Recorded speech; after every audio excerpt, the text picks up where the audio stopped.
নমস্কার, আনন্দ ভোজনে আপনাদের স্বাগত। আশা করি আপনারা সকলেই খুব ভালো আছেন। আমি আজকে আপনাদের সঙ্গে মাটন কষা রেসিপিটা শেয়ার করব। এই মাটন কষা রেসিপিটা আমি কিভাবে বানাই আপনারা দেখুন। প্রথমে আমি নুন হলুদ দিয়ে মটনটাকে সিদ্ধ করে রেখেছি। তারপরে দেখুন আমি আলুটাকে নুন হলুদ দিয়ে ভালো করে ভেজে সেই নুন হলুদ জলে ভিজিয়ে রেখেছি 1 ঘন্টা ধরে।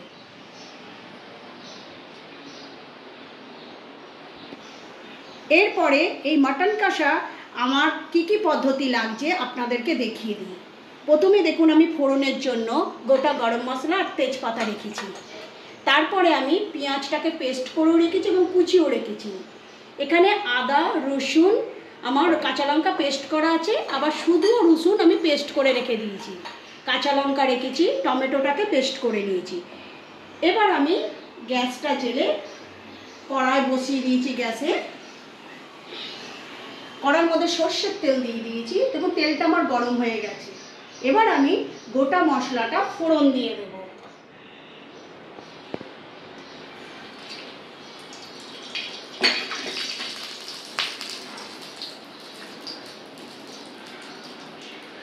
সেই তেলের মধ্যে আমি প্রথমে পেঁয়াজ কুচিটাকে দিয়ে দেব। এই পেঁয়াজ কুচিটা আমি ভাজবো যতক্ষণ না ব্রাউন কালার আসে।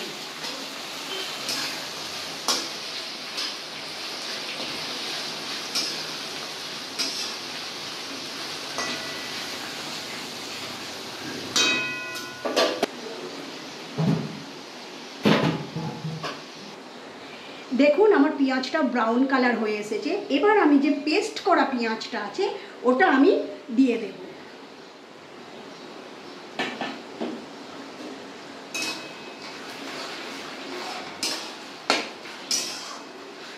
এরপর আমি তেলের মধ্যে রসুন বাটাটা দিয়ে দেব।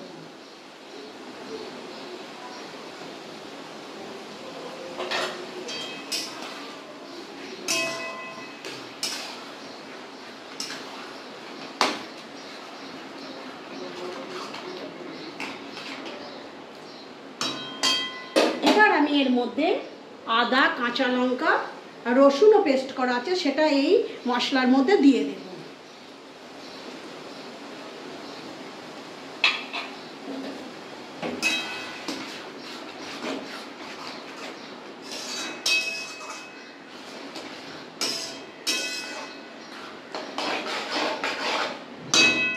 এবার আমি এর মধ্যে টমেটোটাকে যে পেস্ট করে রেখেছি সেটাকেও দিয়ে দেব।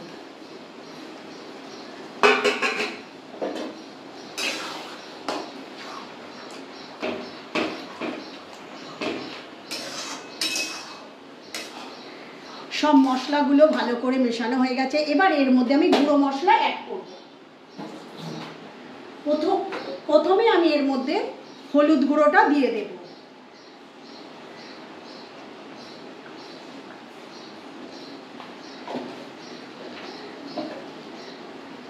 তারপর আমি এর মধ্যে ধনে গুঁড়ো দেব।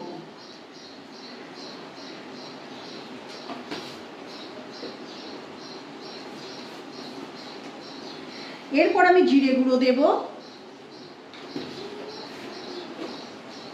এবার আমি কাশ্মীরি লঙ্কা গুঁড়োটা দেবো কালারের জন্য।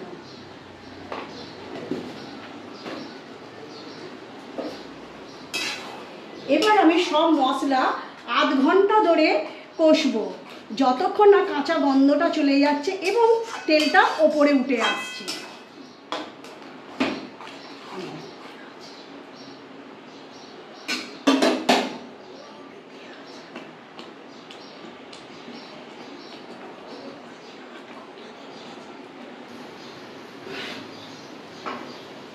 দেখুন আমি 30 মিনিট পরে ফিরে এসেছি। মশলাটা ভালো করে কষা হয়ে গেছে এবং তেলটাও ছেড়ে দিয়েছি। এবার আমি এই মশলার মধ্যে আমি যে সিদ্ধ করে রেখেছি মাটনটা ওই মশলার মধ্যে দিয়ে দেব। তারপরে আমি যে নুন হলুদ দিয়ে আলুটাকে ভেজে রেখেছি সেটাকেও আমি দিয়ে দেব।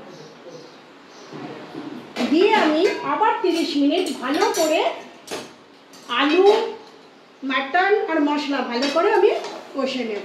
কেননা যেহেতু এগুলো সিদ্ধ আমি বেশিক্ষণ জল দিয়ে ফোটাবো না। আবার 30 মিনিট পরে আপনাদের সঙ্গে দেখা হচ্ছে।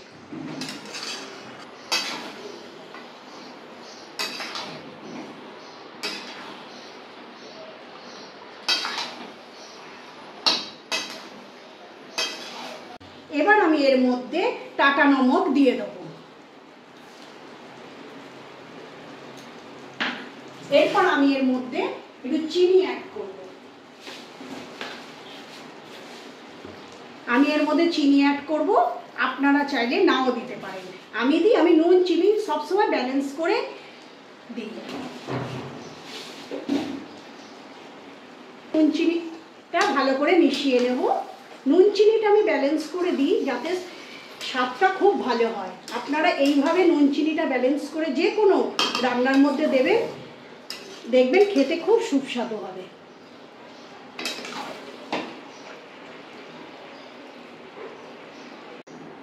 দেখুন আমি 30 মিনিট পরে ফিরে এসেছি, আমার মটন কষাটা রেডি হয়ে গেছে। এবার আমি গুঁড়ো গরম মশলা দিয়ে 2 সেকেন্ড আমি চাপা দিয়ে দেবো।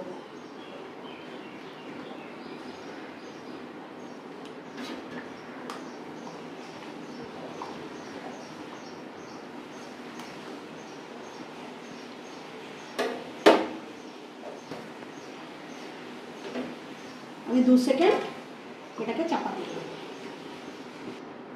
দেখুন আমি 2 সেকেন্ড বাদে ফিরে এসেছি, আমার মাটন কষাটা রেডি হয়ে গেছে। কি সুন্দর কালার এসেছে, আপনারা দেখুন। যেরকম সুন্দর কালার এসেছে সেরকম খেতেও খুব সুস্বাদু সুন্দর হয়েছে।